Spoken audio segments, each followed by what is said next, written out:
आप अपना weight lose करना चाहते हैं या फैट लॉस करना चाहते हैं, यानी कि आप अपना वजन कम करना चाहते हैं या चर्बी कम करना चाहते हैं। दोनों में फर्क है, वजन कम करना और चर्बी को कम करना। जब आप वेट चेक करते हैं तब आपकी बॉडी का ओवरऑल वेट चेक हो रहा होता है। जब आप वेट चेक कर रहे होते हो तो आपको अपनी बॉडी का ओवरऑल वेट नजर आता है, जिसमें ब्लड का मास, मसल का मास, बॉडी का पूरा वजन, जिसमें चर्बी, हड्डियां सब आती है। अगर आप अपना वजन गलत तरीके से कम कर रहे हो तो आपका मसल लॉस होगा तो भी आपको दिखेगा, तभी आपको अपना वजन कम फील होगा। आपकी बॉडी से वाटर लॉस होगा तभी आपको अपना वजन कम महसूस होगा। आप तो खुश हो जाएंगे कि आपका वजन कम हो रहा है, लेकिन जो चीज आपको कम करनी है, जो चीज आपको अच्छी नहीं लग रही, आपकी चर्बी जो कि वैसे ही दिख रही है, पेट, हाथ, बाजू, ये जहाँ पे भी आपके फैट स्टोर है वो कम नहीं होंगे।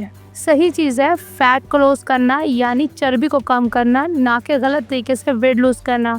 इस तरह की मज़ीद इंफॉर्मेशनल वीडियोस देखने के लिए मेरे चैनल को सब्सक्राइब करें, वीडियोस लाइक करें, प्यारे प्यारे से कमेंट्स करें, चैनल को सपोर्ट करें। Thank you.